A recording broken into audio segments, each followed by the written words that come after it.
ego memaafkan. Cuman insya Allah kalau orang yang datang meminta maaf itu kayak Nabi, siapa yang gak akan memaafkan?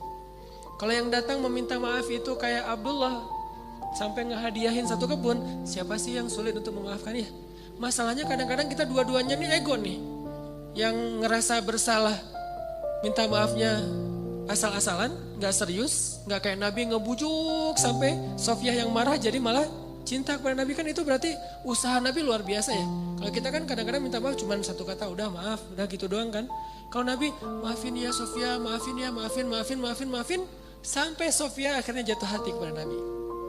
Abdullah, maafin ya Muawiyah, saya hadiahin nih kebun saya, saking seriusnya minta maaf. Gitu cara minta maaf. Yang melawan ego, bukan sekedar udah maafin ya, udah sekedar, enggak. Benar-benar dia serius dan merasa harus menebus kesalahannya. Ini namanya meminta maaf. Kalau orang minta maafnya kayak gini, maka bagi yang merasa terzolimi juga akan lebih ringan memaafkan. Bagaimana kalau orang yang minta maaf ke kitanya nggak serius-serius amat, nggak kayak Nabi, nggak kayak Abdullah, nggak kayak cerita-cerita yang lain? Gimana cara kita memaafkan dia padahal kita ngerasa dia kayak belum serius meminta maaf, bahkan belum meminta maaf? Ada juga kisah yang luar biasa. Saya baca kisah ini malah merasa malu kepada diri sendiri dan menangis. Kisah Nabi Yusuf alaihissalam. Nabi Yusuf itu akhlaknya luar biasa. Jadi wajar banget kalau Nabi Yakub memang sayang banget sama Yusuf. Nabi Yakub punya 12 anak laki-laki yang kemudian dimisalkan oleh Nabi Muhammad seperti 12 bulan dalam 1 tahun kan ya. Dan Yusuf adalah bulan Ramadan. Nabi Yakub itu mencintai semua anak laki-laki beliau. Tapi Yusuf beda, istimewa banget. Kenapa? Karena emang dia istimewa. Akhlaknya tuh di atas rata-rata. Salah satu adegannya, kan kita tahu Nabi Yusuf itu dizolimin oleh kakak-kakaknya. Difitnah, dihina, dicuekin, gak dibawa. Kalau mereka ada acara bareng tuh Yusuf gak dibawa. Pokoknya Yusuf itu dicurangin aja oleh kakak-kakaknya. Sampai puncaknya mereka buat rencana jahat dengan cara mengajak Yusuf untuk berburu, lalu mencelakai Yusuf dengan memasukkan Yusuf ke dalam sebuah sumur yang dalam, walaupun bukan sumur yang menggenang air sehingga nggak tenggelam, tapi dalam, nggak bisa naik ke atas. Dan waktu itu usia Yusuf baru 7 tahun, kelas 1 SD. Usia Yusuf baru 7 tahun. Dilempar ke dalam sumur, bajunya diganti, baju yang aslinya dilumurin dengan darah palsu dari darah hewan, dibawa kepada Yakub, dikatakan Yusuf sudah dimakan hewan buas, serigala. Yakub tahu ini adalah makar kakak-kakaknya, nggak mungkin Yusuf dimakan serigala. Beliau tahu siapa Yusuf. Akhirnya Nabi Yakub menyendiri karena sedih. Kakak-kakaknya balik lagi ke sumur tadi ngelihat Yusuf masih hidup apa enggak. Ternyata Yusuf masih hidup. Apa yang mereka lakukan kemudian? Mereka mengangkat Yusuf ke atas, menjualnya kepada para musafir. Ini makarnya kakak-kakak Yusuf. Udah menyakiti Yusuf, menzalimi Yusuf, mencurangi Yusuf, memisahkan Yusuf dengan ayahnya. Sekarang malah dijual kepada para musafir. Jadi budak. Bayangin, yang memperbudak adiknya adalah justru kakaknya sendiri. 10 orang kakaknya, mereka sepakat, ya udah daripada nanti Yusuf bisa naik lagi ke atas ketemu dengan ayah, ketahuan kalau kita bohong, mending kita usir aja Yusuf sejauh-jauh mungkin. Gimana caranya? Kita jual aja kepada para karavan dagang yang lewat.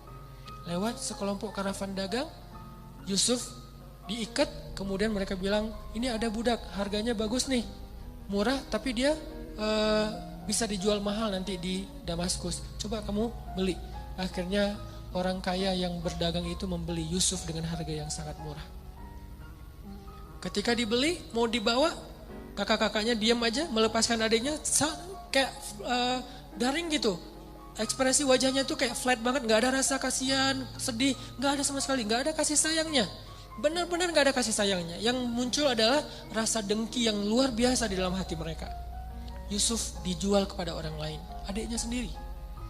Akhirnya Yusuf sebelum dibawa oleh para pedagang yang udah membeli dia, Yusuf bilang, Tuan, kepada pedagang yang paling kaya, bolehkah saya pamitan dulu dengan orang-orang yang udah menjual saya? Dia gak mau bilang mereka kakaknya. Kenapa? Takutnya nanti orang jadi tahu kejahatan mereka. masih menjaga aib mereka. Kalau bilang itu kakak-kakak saya, mereka akan mempertanyakan kenapa kakak menjual adiknya sendiri. Kok jahat banget sih kakak ini? Akhirnya nggak jadi dijual, nggak jadi beli kan? Nggak tega kepada anak ini. Tapi dia bilang, bolehkah saya pamit kepada orang-orang itu yang sudah menjual saya kepada Tuhan? Kata tuannya ini, boleh, jangan lama-lama. Ya udah, datanglah Yusuf memeluk kakaknya erat satu persatu. Apa kata Yusuf? Hafizakumullah wa in dayya'tumuni. Semoga Allah menjaga kalian walaupun kalian mentelantarkan saya. Semoga Allah memelihara kalian walaupun kalian mengusir saya. Semoga Allah menyayangi kalian walaupun kalian sama sekali tidak sayang kepada saya. Didoain lagi oleh Nabi Yusuf, dipeluk satu-satu, didoain satu-satu oleh Nabi Yusuf. Semoga Allah menjaga kalian walaupun kalian mentelantarkan saya. Semoga Allah memelihara kalian walaupun kalian mengusir saya dengan cara menjualnya. Semoga Allah menyayangi kalian walaupun kalian membenci saya. Baru Yusuf pergi. Ini kasih sayang luar biasa dari Nabi Yusuf alaihissalam, akhlak, memaafkan kakak-kakaknya, menutupi aib kakak-kakaknya. Begitu nanti Yusuf sukses di Mesir, kakak-kakaknya datang mencari bantuan karena musim kemarau yang panjang. Malah Yusuf memberikan bantuan kepada kakak-kakaknya secara diam-diam. Gak ketahuan kalau ini adalah adik mereka, Yusuf yang sekarang udah sukses. Dan dipertemukan dengan ayahnya, dimaafkan. Gak ada satupun yang dizalimi oleh Yusuf alaihissalam. Dan ini menjadi permisalan kisah betapa mulianya akhlak Nabi Yusuf alaihissalam. Sehingga Nabi SAW mengatakan, nanti di hari kiamat di padang mahsyar, ada seorang hamba yang disidang oleh Allah, dosanya banyak banget, amal solehnya gak ada. Ninggalin sholat ini itu segala macam, dosanya banyak banget, amal solehnya hampir gak ada. Sehingga Allah mengatakan kepada para malaikat yang mencatat amal, coba periksa amal solehnya. Kata malaikat gak ada. Kata Allah periksa lagi, gak ada, periksa lagi. Ada nih, cuman satu doang. Apa amal soleh dia yang satu itu? Amal soleh dia yang satu itu cuman memaafkan orang lain. Dia itu bukan ahli ibadah, bukan apa-apa, cuman amal soleh dia itu orangnya lapang dada. Kalau ada yang bersalah ke dia, dia maafin, dia doain kebaikan untuk orang itu. Gak pernah melakukan ibadah-ibadah yang hebat seperti ahli ibadah. Gak pernah berjihad seperti para syuhada. Gak pernah mengajarkan ilmu seperti para ulama. Satu-satunya amal soleh dia adalah gampang memaafkan orang lain. Sehingga kata Allah kepada para malaikat, masukkanlah dia ke dunia, ke surga. Sebagaimana dia memaafkan saudaranya, begitu juga aku sudah memaafkan semua kesalahan-kesalahannya. Ini kan modal banget nih. Makanya disebutkan al-jaza min jinsil amal. Balasan itu sesuai dengan jenis amal. Kalau kita maafin orang lain, Allah maafin kita. Kalau kita sulit banget memaafkan kesalahan orang lain, Allah juga akan mempersulit memaafkan kita. Jadi dosa kita tuh lama diampuni. Gara-gara apa? Kita juga lama memaafkan kesalahan orang lain. Sehingga hanya dengan satu amalan memaafkan orang, sering tuh, gak sekali doang. Berkali-kali orang bersalah ke dia, berkali-kali dia maafin orang itu, maka Allah SWT juga melihat dosanya banyak emang, tapi kan dia pemaaf, maka Allah juga lebih pemaaf daripada dia kepada kesalahan-kesalahannya. Ini teman-teman yang dirahmati Allah SWT, memaafkan yang luar biasa pahalanya di sisi Allah. Belum lagi nanti Nabi SAW bersabda,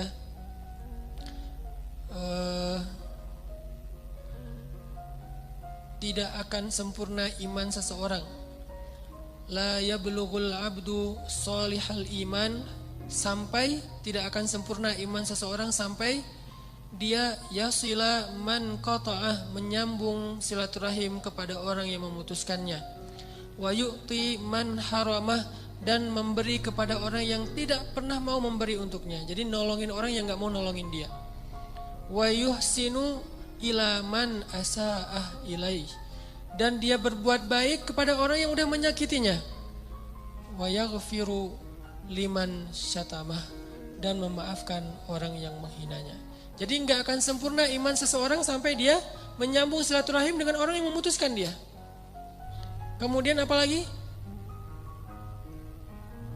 Memberikan bantuan kepada orang yang tidak pernah membantu dia. Jadi dulu ketika dia minta bantuan, orang itu nutup pintu rumahnya, gak mau bantu sama sekali. Sekarang begitu orang itu butuh bantuan, dia membantunya. Ini artinya membalas satu keburukan dengan kebaikan. Itulah puncak dari keimanan seseorang hamba.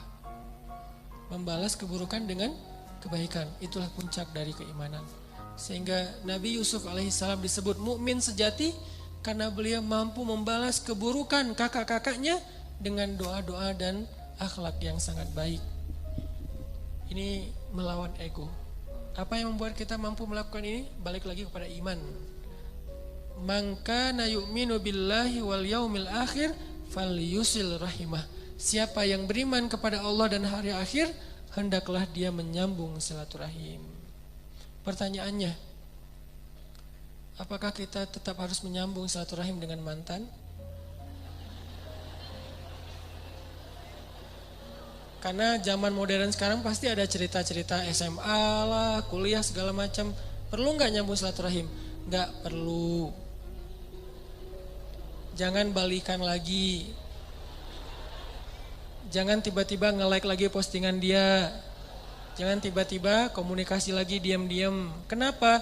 Karena walaupun niat kita pengen silaturahim, tapi niat baik kita itu ditunggangi oleh syaitan dengan wasawisus syaitan. Dia ingin memunculkan lagi fitnah dalam urusan hidup kita. Bisa jadi fitnahnya munculin lagi perasaan yang gak boleh ada di hati kita untuk orang itu. Bisa jadi memunculkan konflik di dalam rumah tangga kita. Kenapa saya bilang gak boleh? Sampai Nabi aja membolehkan kita berbohong untuk bab ini. 3 bohong yang dibolehkan kan? Pada dasarnya dusta itu haram kecuali 3 kondisi. Berdusta dalam perang. Taktik perang itu gak boleh jujur. Kita mau perangnya nanti strateginya gini, gak boleh. Yang namanya perang itu gak boleh jujur. Harus pakai taktik. Kedua, berdusta demi mendamaikan 2 orang yang bertengkar. Satu bawa golok ngejar-ngejar. Kamu lihat enggak tadi orang ada yang lewat depan kamu. Sejak saya berdiri sini enggak ngelihat kecuali kamu. Dusta. Padahal tadi ada yang lewat. Dia dusta demi menyelamatkan orang itu dari pembunuhan. Yang ketiga, seorang istri atau suami berdusta tentang masa lalunya dengan niat ingin melupakan. Bukan dengan niat pengen balikan ya. Dengan niat pengen ngelupain. Enggak boleh jujur. Karena jujur di sini justru menyakitkan. Apalagi jujur aja nggak boleh, apalagi balik lagi kan ya, nyambung silaturahim kan ini silaturahim, nggak khusus bab ini nggak perlu balikan lagi, udah aja lupain. Mudah-mudahan itu menjadi masa lalu kita yang Allah ampuni dosa-dosa kita. Maka sekarang hidup kita hanya untuk orang yang benar-benar sudah mengambil kita dengan nama Allah, saya terima nikahnya dan seterusnya. Jadi saya kasih catatan, jangan sampai nanti disalahartikan kata Ustaz Hanan, nyambung silaturahim kepada orang yang menyakiti kamu, sambung orang yang memutuskan, dia dulu mutusin saya, sekarang saya pengen nyambungin. Jangan. Ini bukan mutusin dalam makna gitu ya, beda arti memutuskan di sini. Kalau perlu udah nggak usah ketemu, kenapa? Merusak hati kita atau hati dia. Kalau misalnya pasangan kita kenal, malah ngerusak hati pasangan kita dan itu nggak baik. Benar-benar diputuskan. Bukan karena kita memutuskan silaturahim, tapi karena kita ingin menghindar dari dosa-dosa. Kemudian ada lagi cerita dari Imam Syafi'i. Ini akhlak Imam Syafi'i. Imam Syafi'i juga di masa hidupnya tuh banyak haters. Sesoleh Imam Syafi'i juga ada haters. Jadi followers Imam Syafi'i itu bukan cuman karena pengen belajar kepada beliau, haters beda mazhab. Imam Syafi'i ditahzir, Imam Syafi'i dibid'ah-bid'ahin, Imam Syafi'i dibilang ngada-ngada, Imam Syafi'i dibilang gak punya dalil, hadisnya dhaif segala macam. Pokoknya begitu Imam Syafi'i posting satu nasihat 1 minute booster, banyak hatersnya. Ini apa-apaan sih, pamer banget sih, riya segala macam. Wah, ada aja tuh haters. Sehingga bisa dibilang dari 20 juta followers Imam Syafi'i itu, 1 jutanya tuh haters. Kebayang 1 juta haters kan lumayan tuh ya. Setiap posting mereka tuh aktif. Aktifnya tuh komen. Gak nge-like, gak nge-repost, komen doang tuh. Apa kata Imam Syafi'i? Mereka mencela aku, maka aku tidak ingin membalasnya dengan keburukan yang sama. Mereka menghina aku, mereka menjauhi aku, mereka memfitnah aku, maka aku balik mendoakan mereka dengan doa-doa yang baik. Karena sesungguhnya mukmin itu seperti ud. Tahu ud? Ud itu kayu Arab yang memang punya harum. Dia tuh jadi kayak parfum. Orang Arab tuh kan ada 2 parfum ya. Parfum cair sama parfum yang dibakar kan kayak dupa gitu kan. Nah yang dibakar itu namanya kayu ud. Jadilah seperti kayu ud yang makin dibakar makin mengeluarkan asap yang harum. Itulah perumpamaan mukmin. Makin dibakar dengan celaan, dibakar dengan akhlak yang tidak baik, dibakar dengan berbagai macam tuduhan-tuduhan, dia makin harum. Kalau nggak dibakar, nggak ketahuan harumnya, kecuali kita cium dari jarak dekat. Begitu dibakar, jadi harum. Itulah mukmin. Kalau kita mau jadi mukmin sejati, jadilah ud, jadilah kayu yang harum.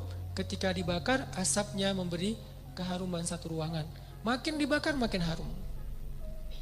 Jadi dia memberikan keharuman dan kebaikan untuk orang lain dengan cara apa? Mengorbankan dirinya sampai habis kayunya terbakar.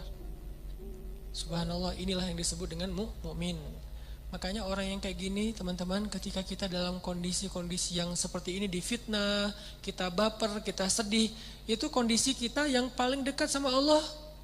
Kalau kita bersabar, justru Allah tuh ngedukung kita banget.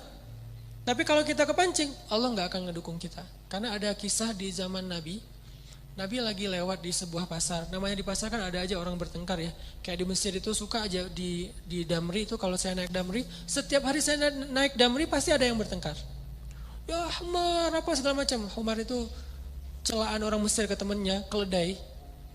Kamu tuh keledai segala macam, marah-marah, teriak-teriak.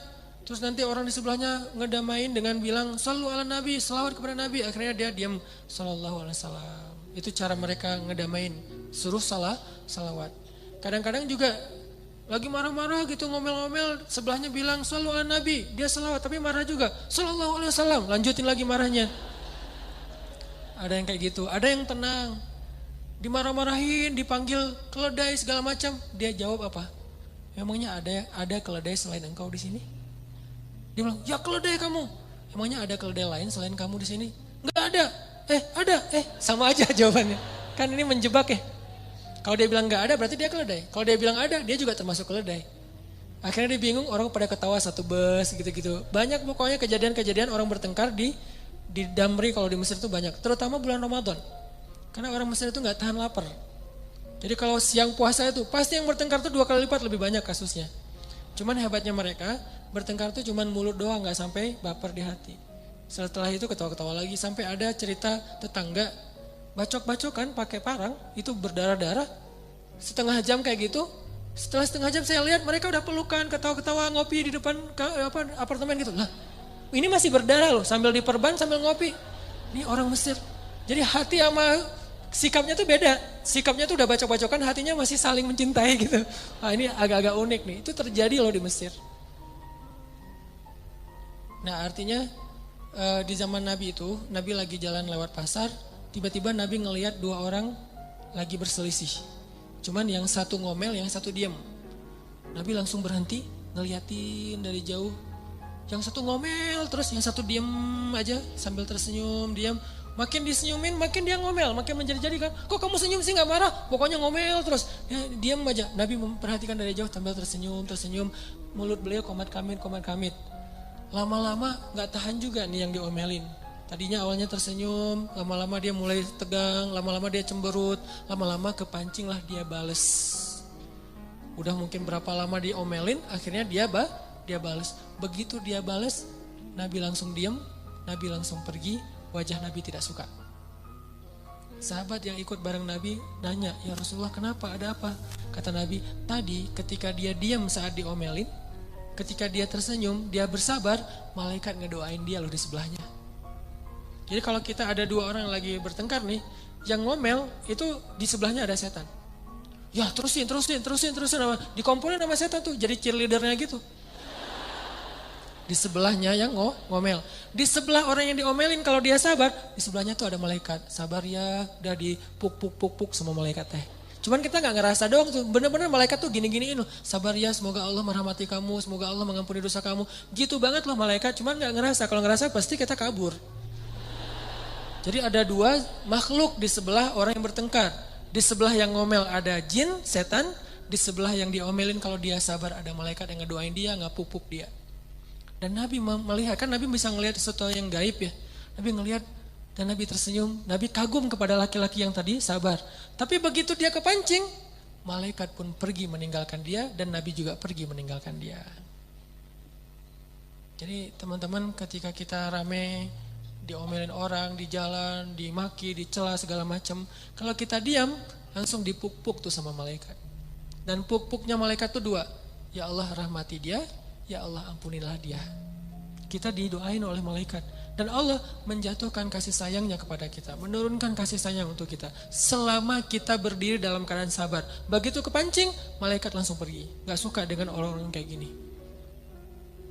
Jadi malaikat tadinya udah seneng, udah mulai mention yang lain, datang nih ada orang soleh nih pada ngumpul, share location dong biar gua datang cepat gitu, nggak kesasar gitu, pada ngumpul. Dan itu nggak satu malaikat yang datang, dikerumunin kayak